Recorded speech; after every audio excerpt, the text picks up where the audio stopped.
What does it mean to be an American? There are two types of Americans in this country, the privileged and the minority. African Americans fall into the second category. They are treated as the label they've been given, as minorities. This is not just because of their lack in population being 13.4%, but because they are seen as insignificant in society. In a country given the title of equal opportunity, history poses the question of whether or not the playing field is level. Minorities and socially marginalized groups have the greatest amount of struggle and difficulty when it comes to achieving the American dream. This concept of the American dream comes with fine print, stating that in order to achieve this, one must assimilate to circumstances set forth for them.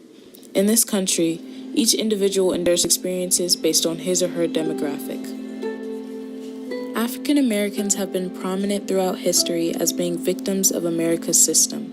From the moment they've crossed the seas, their first steps on the land were in shackles.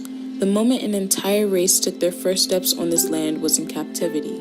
Therefore, the system's foundation was not laid upon an equal slate for all.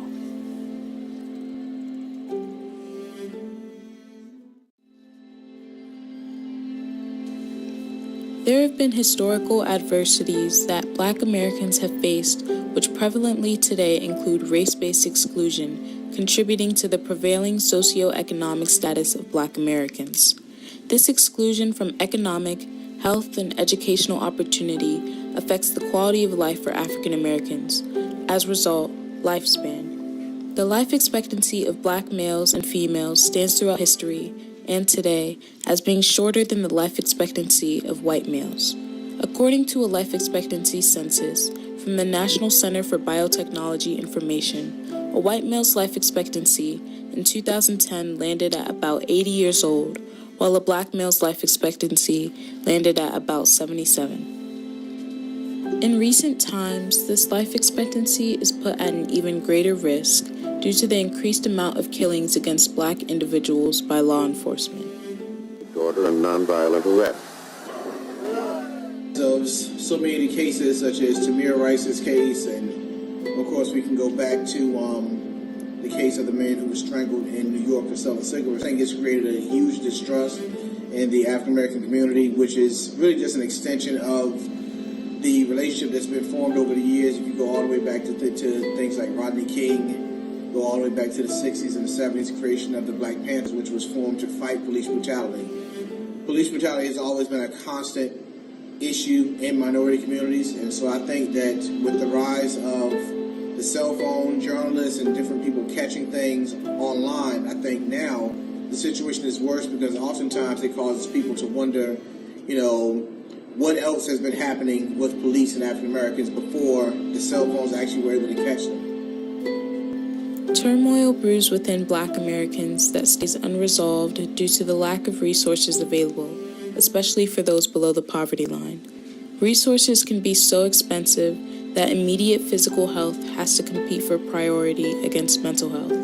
The result of this unresolved state of many can and has been suicide. Many African Americans in society still feel it's rather marginalized and trapped by different things. You have minority school systems that just don't have the funding and they're not preparing the students to actually be successful. And so in many cases, students become adults and they kind of feel trapped. And then with the cost of everything else rising, the cost of college, the lack of vocational programs and different things like that have caused a lot of people to be trapped because of their socioeconomic status. I think from the very beginning, not all groups were included in what an American is. Certainly, minority groups were not, with certain religious groups were not, and women were not really considered citizens, at least.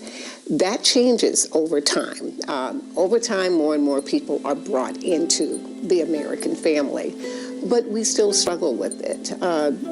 Decade after decade, we try to determine what we really want that family to look like. And so this is a moment in time when we're really struggling with that. African Americans have had limited resources available unto them and institutions accepting of them, not only to cope, but to reach out to when needed. Minorities within more distinct marginalized groups are put at an even greater risk, specifically African American transgender women. In the year 2018 alone, there have been more than 26 murder cases involving transgender women, more than 75% of these women being African American. People have been writing, that I'm mentally ill, that trans people are mentally ill. So that kind of stigmatizing, right, continues to perpetuate mythology that we are somehow deranged and mentally ill, and there is a reason then to discriminate against us. Yes. Even if somebody were mentally ill, it does not mean that they need to be beaten to death on the street. The average life expectancy of African American transgender women is 31 years old. An age less than half of cisgender Black women's already relatively low life expectancy. African Americans are put at risk on a day-to-day basis once they step out of their homes. African Americans who fall into other marginalized groups are put at an even higher risk and are under constant scrutiny, whether by those who openly voice views of hate against them or society as a whole. Black Americans deserve resources from institutions just as white Americans have been given. Resources such as affordable mental care facilities, psychologists and therapists for those in inner city areas, as well as proper medical care and benefits. In a nation that prides itself in standing as one, disparities should not be so great between different groups of people. African Americans deserve the right to no disadvantage because when one is down, we are all affected.